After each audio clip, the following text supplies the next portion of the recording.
school right now. He's about to start at UNCG. He's studying business management. So he's great, man. He's great. Tell us about Abo, because we saw it everywhere. We saw it on shirts. Yeah. It was pretty much the anthem of Rayford. Yeah. So Abo was to Rayford what Ant was to Fayetteville. That's true. That's true. Spell Abo. AYEBO. Yep. AYEBO. We saw it everywhere. Right. We did. And when I say everywhere, it was all over the place. It was like I did that song in Atlanta, Georgia. When I was down there for like a year and a half, I lived in Atlanta, Georgia in 08, 09. When I left here to pursue my dreams further. I started doing a lot of writing and stuff for different people. Mm-hmm. So we was in the house. We had a makeshift studio in our apartment down there. And my brother get it because I was in one room, he was in the other room. And I heard this beat coming through the walls. I was writing something else. Media, I went in his room like, what's that? I said, new joint I made. I said, let me hold it. Ran back to the other room immediately. You know what I'm saying? Start coming to my head. And, all Abo was all off my head. It wasn't even, I didn't write that at all. And start spitting that thing. Next thing you know, because you got to think about anthems like Top Let Back from T.I. was out at that time. So I was in that mode. Like, and I was in Atlanta too. Finished that thing. It was like, I was thinking about the Native American community around the 910, which that's where the slang actually comes from. They have the slang, they say bo and all that, daddy and all that. You know how our Native American people talk. And, being from Hope County, we have a huge Native American influence. Absolutely. And so, with us using that vernacular and talking like that, I said, let me put that into a hook. And then Abo was born. Then I moved back to Rayford. Start doing the open mic circuit in Fayetteville. And we would perform that song at every open mic. Then I ordered flyers with Abo on it. And you know how I do with the flyer game. Flyer game's crazy. I'm everywhere. I'm everywhere with it. I'm handing it to people. We would put it on the cars of anywhere we went before we went into the club. That way we had our work done after we got out. And then I tricked me and Yodo. Yodo was me and Get It Cuz at that time. Because Yodo, he wasn't around at that time. He was doing daddy duties at that time. Me and him just discussed this yesterday. Mm-hmm. And when we came to every spot, it was like we had to get on off the stage quickly in the open mic. And people would say that's wrong because they're like, you should stay to support everybody. But I said I have to market myself as somebody that's a little bit more greater. So I would leave. And then boom, people start taking over. They start taking over. They were like, oh, that's the song we performed. Now it's on my card. It went from there. And then Big Lean picked it up. Big Lean at the radio station picked it up on the radio. Mm-hmm. And then I kept performing it. And then when Big Lean picked it up, then Mike Tech and them picked it up at that time. Big shout out to Mike Tech. Yeah. Once he picked it up, it went crazy after that. I was getting rotation and everything. So it was one of those things. That's back when rotation mattered. Especially for discovery. So, how would somebody go about decoding your lyrics? My lyrics, some are decodable and some are deliberate. Some are. It's not more so about my lyrics with me. It's decoding the story of the overall project that you're being presented. Yeah, but you have a lot of undertones, and if somebody's like, you have a lot of stuff. Like, wait, run that back. Yeah. You have a lot of intellectual undertones in there where people are missing. Right. Especially when it comes to your philosophies. It's definitely, you can hear your Wu-Tang influence. Yeah, definitely that deep undercoat, yeah. What is that classic verse? Philosophy, Socrates, and hypotheses. Find out how to be dropping these mockeries. Yeah. Respect the deck. Yeah, I have a lot of ins and outs into it. It's hard to decode. There's a blogger who goes by Classic on on social media, and he said he looked at me in the camera. He brought up a piece on my new album OM3 coming out May 9th. Um, he said, "I see what you're doing, Mutate. I see what you're doing." And he broke down my whole entire project on what he sees me doing. And I said, I dropped the meme in there with the guy doing like that because he caught it. He caught it because but if people catch to the story, that's the only reason they can decode my lyrics if they catch the story of the project that it comes from. If they get into the intro of the story, then they'll be able to break down every lyric. So when you create, are you creating from artist space, director space, or businessman? It depends on the project. Projects that I produce for other people, I'm coming from a businessman perspective because I want them to get the biggest and the best outcome that I could possibly do. If it comes from me, um, it's just pure artistry when it just comes to my project. Because every time I do something, it's a new novel, it's a new book, it's a new thing. So, yeah, that's a two-part thing. But yeah, it's just I like get it. what I mean. Yeah. So let's go to your projects. Now, what you producing it. Yeah. What makes your sound different? That sounds different because I come from the woods in North Carolina. Country boy, I guess you would say, but it's a little bit different being from North Carolina. It's not the same Southern country as like a person from Mississippi. And we are not Atlanta rappers. We're not Atlanta. We are not Like, Atlanta. what we do is melt music. You know what I'm saying? That's our thing. You know what I'm saying? And, I've been telling people that's what we do. We always said we're a melting pot. Nobody said they was always saying we don't have a sound. I said, but our sound is melt music. We took from everybody around that used to come in here, artists that used to come in here, get money from us, take money from us all the time, and military people who would come in. And then what happened to our particular area, the 910, because Fort Bragg's right there, we were able to say, you know what? I like that. I like that. I like the West Coast guy. I like the New York guy. I like the Texas guy. And then we put it all in one. Melt music. That's the name of our style. So when people say we don't have an identity, we do. Anybody that's from the 910, Fayetteville, Rayford, and the surrounding areas, you put them on, they can get on any type of production if they want to. They can get on any type of production.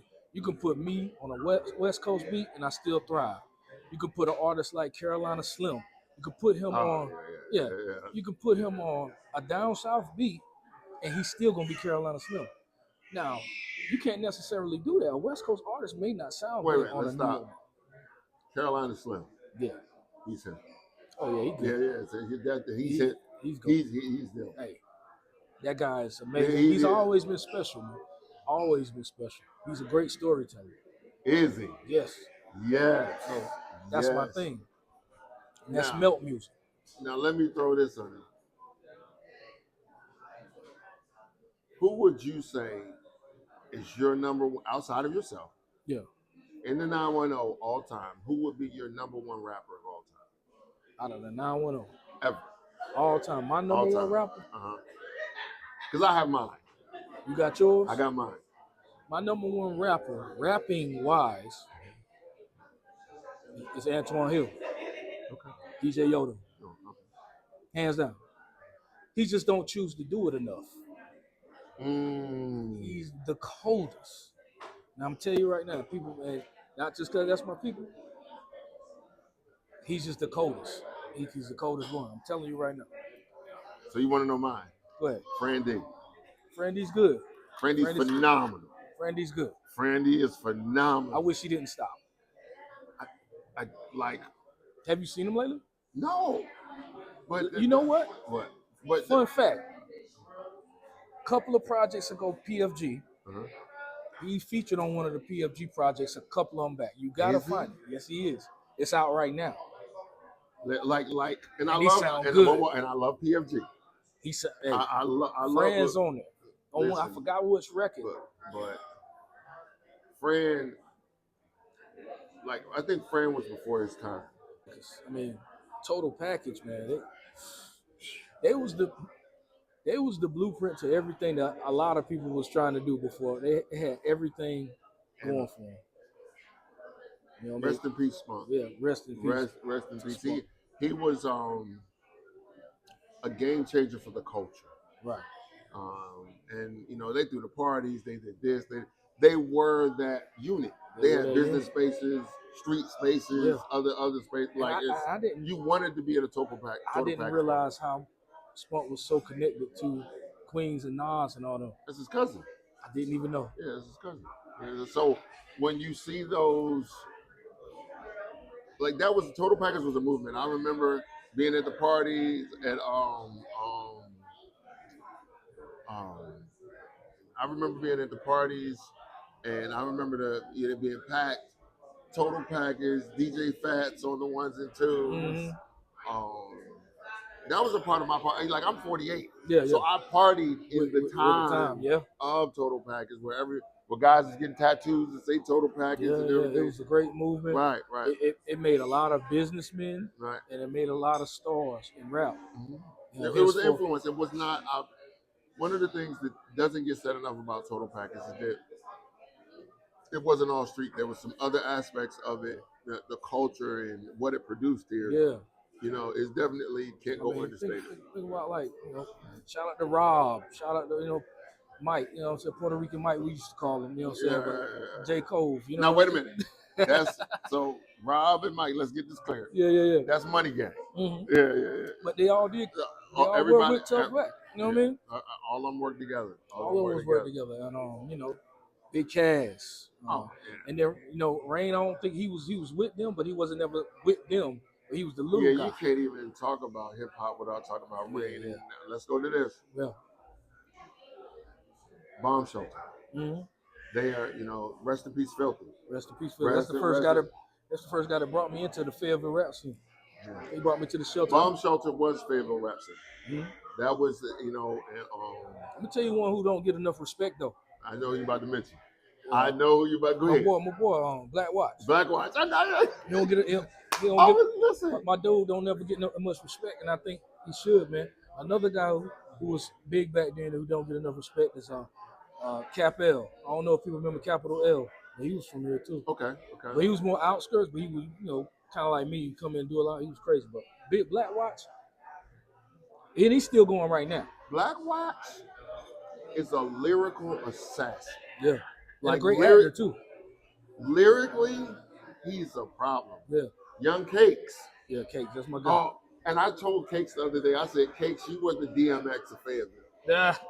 Like Cakes go crazy. Like with his energy, and when he was at the open mics and how he had the crowd going, Cakes was special. Yeah, Rolling Weight. Was special, huh? Rolling Weight too. Yeah. Start a ride. Let's go.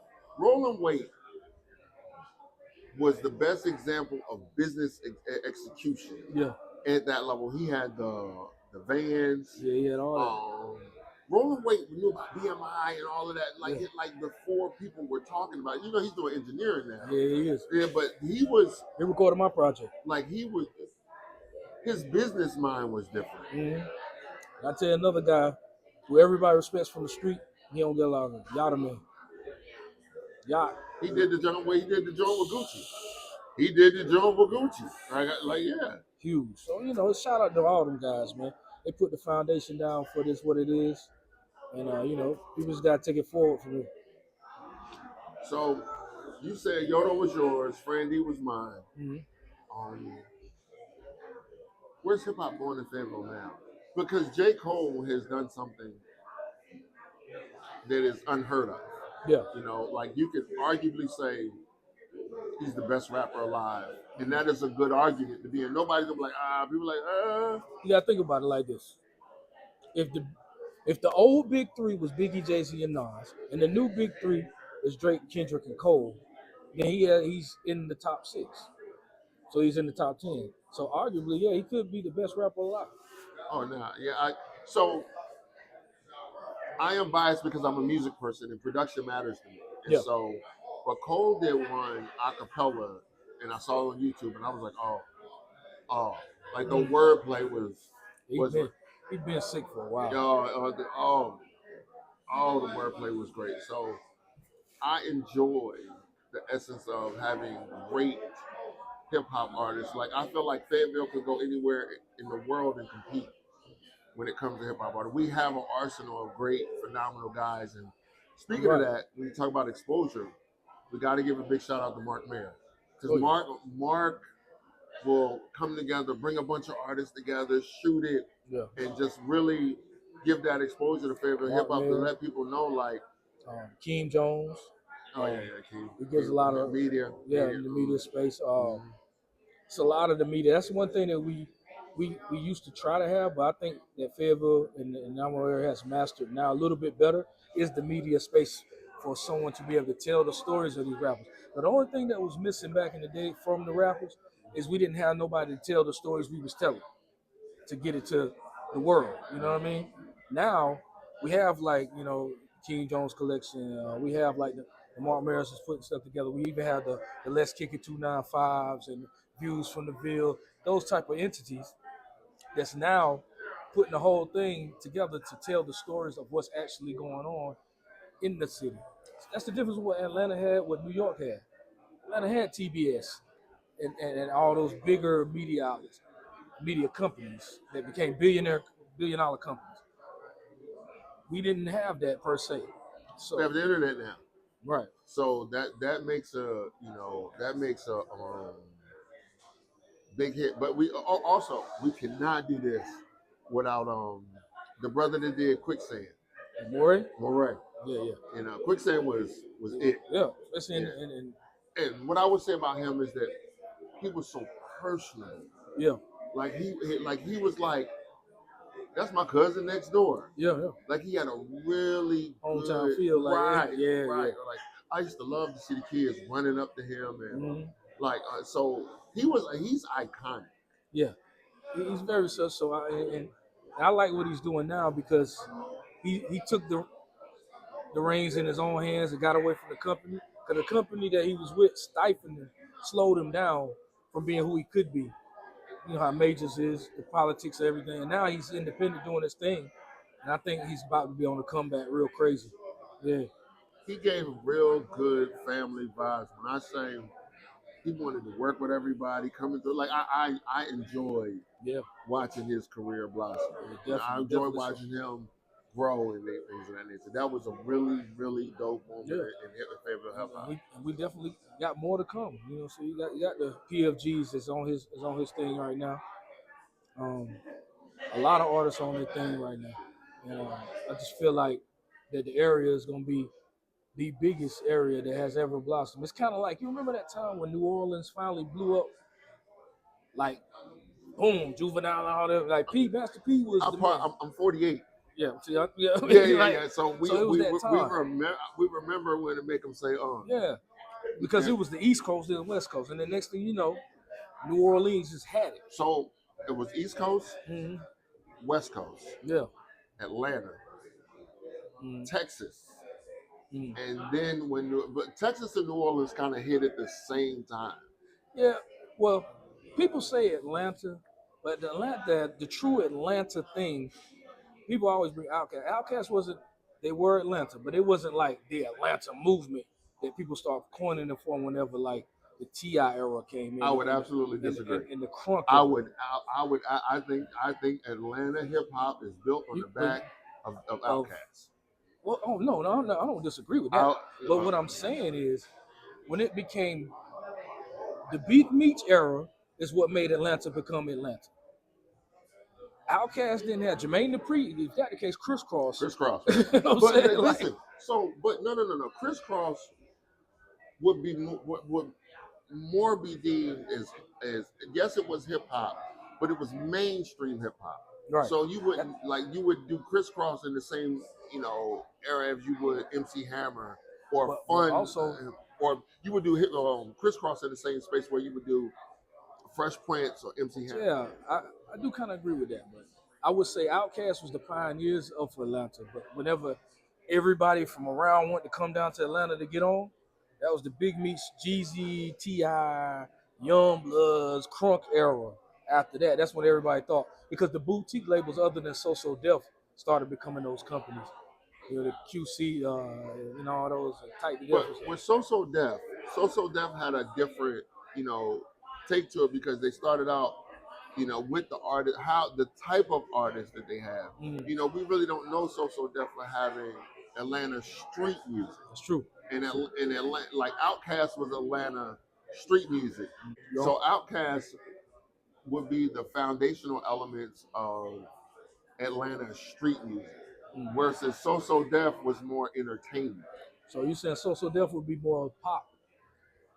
Like somewhere between pop and hip hop. It was popular hip hop. It was fun hip hop. So you would talk about R&B, mostly R&B.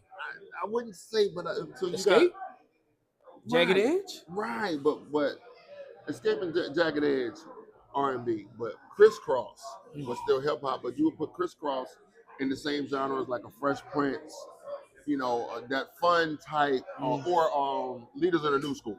That's true. I will say Leader, because Crisscross is the reason why a lot of people started rapping. From the T.I.s and all them, they was the reason.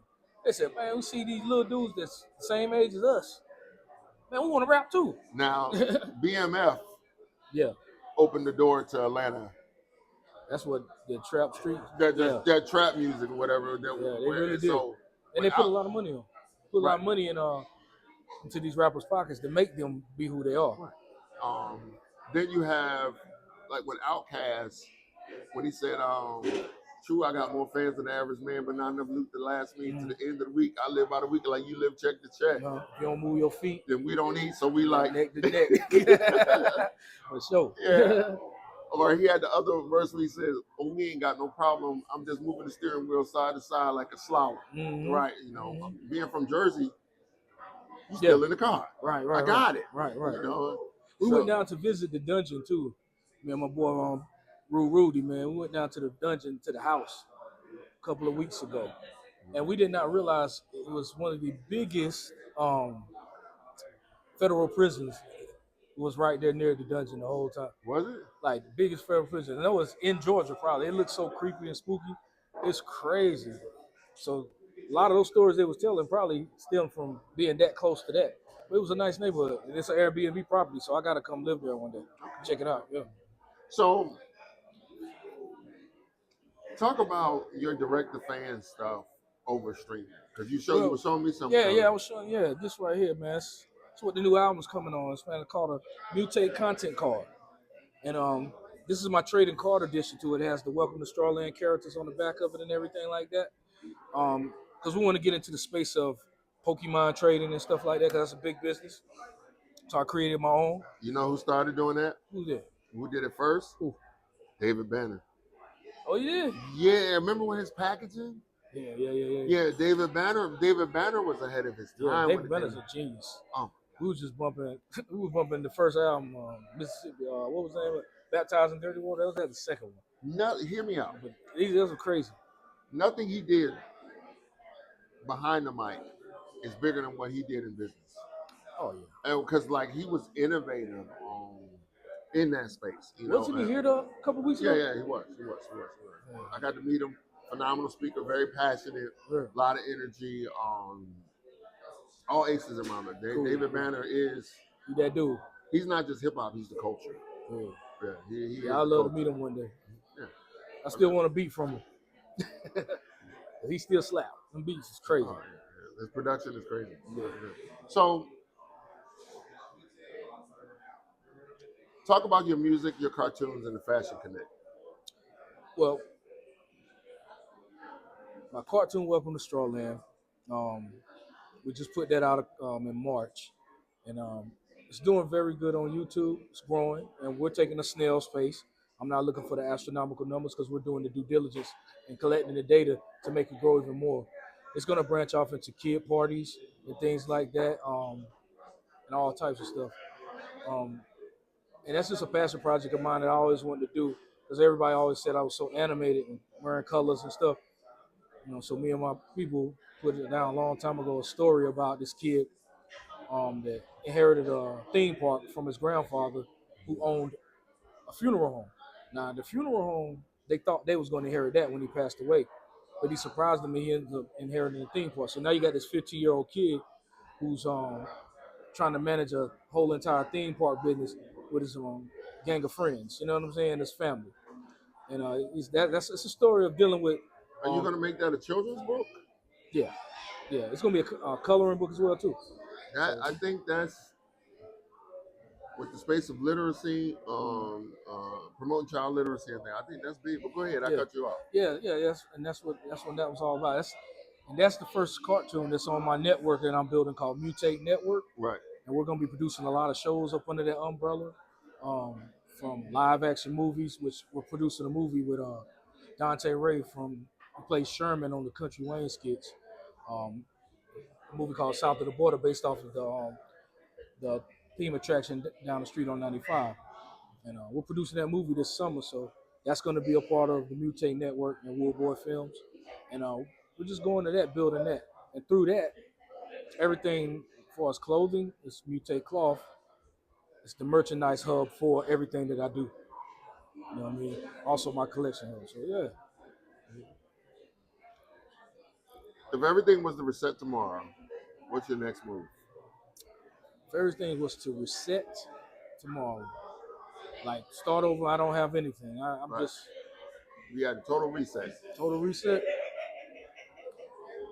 My first, instead of me going to the creative first, what I did back in my day, I would go to the credit building business side of it first, so I can be able to acquire assets quicker, of being able to acquire the money to do what I exactly want to do instead of hustling the money to do what I wanted to do later. I'd have done it sooner and did the hard work first.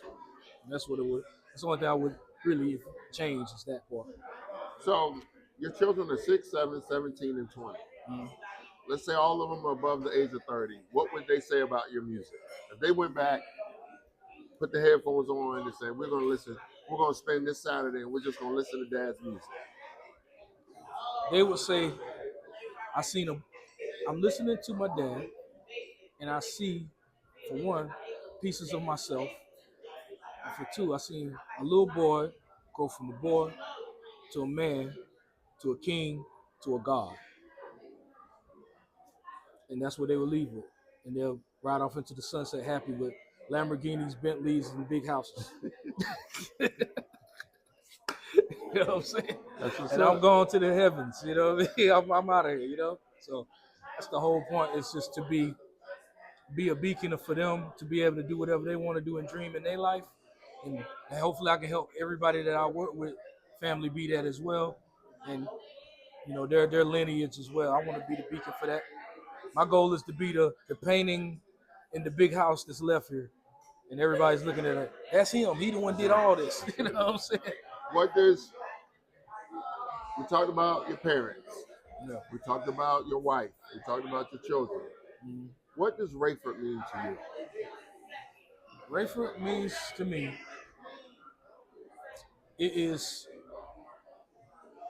home. It's a sense of being. It's one of the toughest places to come out of, especially being in the 910 area. That's not a city. So imagine coming from a place with only one high school, and everybody's competing for every single slot that's available in the 90s. You know what I mean? With no internet, so with no Walmart. So you always have to come to Moore County, Southern Pines. You always have to go to Fayetteville, going to Cross Street Mall to buy your clothes. And that was our field trip. You know what I mean? Coming out here, you know? So it was kind of like, it just means hope. It means family. It means friends. And it means a sense of urgency because we got to get up out of here and make something better for ourselves. That's all it is. And now Rayford is booming, building. Yeah. The cornfields that used to be worth $10,000 are worth like $600,000-$700,000. Yes, sir. Rayford's growing a lot. It's a good place for people to build homes now. Mm-hmm. It's a good place to acquire certain types of businesses because it's growing rapidly. And I already see in like 10, 20 years, people not going to know the difference between Fayetteville or Rayford or Southern Pines or Hope Mills. Yeah, it's all going to connect. As an artist, producer, father, husband, son, brother, what does your brother mean to you? My brother, man, that's like the best friend that you have forever. That you look up to him, he looks up to you, and y'all just got this mutual thing because y'all really are the same person, but just totally different because you carry the same DNA. We thought y'all was twins for a little while. I know everybody. With the hair? Ever since we were little, it's been like that, and I'm 6 years apart from him. You know what I'm saying? So it's like, but he is my creative side displayed on the level of 100. He's the rock star version. He is 3D straw. He's the 3D in the straw. You know what I'm saying? He's the eclectic, all that. So if y'all were Goody Mob, he's CeeLo Green. Yes. Okay. Exactly. Yeah, Exactly. yeah. Absolutely. Yeah. He's so creative, man. He can do everything. He's a tattoo artist now. Um, anything art wise, he can do. Anything music wise, he can do. He played the drums, but he's one of those type of guys that everything that he picks up, he can just do it. And you know, he just works like that. But that's one of my best friend, man. Like we'll have our little times or whatever, but we'll never fall out ever. We just have misunderstandings like everybody does. But other than that, man, he knows me because he knows what I like. I know what he's like, and we can talk about things from the past for hours and hours and laugh about it like it's brand new. That's my guy. I think in everything that you said, your family unit is the strongest thing that I've heard you talk about in this interview. Right. And I want to applaud your mom and dad for laying that foundation, because you and your brother, you have created something very special. And the world needs to know how special this is, because it's not about the end product. It's not about the beat of the lyrics. It's like, you got to go to the foundation of it and understand where this stuff is coming from. Yeah. This is coming from a black father that goes home to his children every day, loves on his wife, goes over to his parents' house. And when he goes to his parents' house, he sees another black father loving on his wife with those consistencies. And those are things that are not always heavily displayed in hip hop culture. Right. It's true. Like if you had to think of one husband and wife situation, it'd probably be Jay-Z and Beyonce. And then the others become, you know, you got Tiny and T.I., but you got to think about it. Yeah, that's true. Will and Jada ain't up there no more? Keep that man's wife's name. That's right. That's right. out of your mouth. That's right. You know, if you can't say nothing nice, don't say nothing. Don't say nothing at all. And I guess that's a conversation for another time. Right, definitely a conversation for another time. Because I'm a Will fan, but I'm a Jada fan. You know, and I really liked their art, but none of us know who they are as people.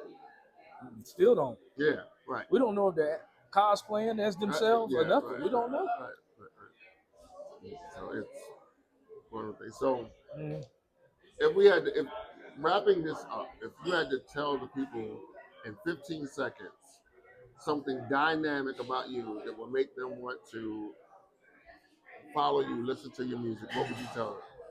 I would tell them mutate on the highest level and believe the dream is you. And everybody can't go. Ooh.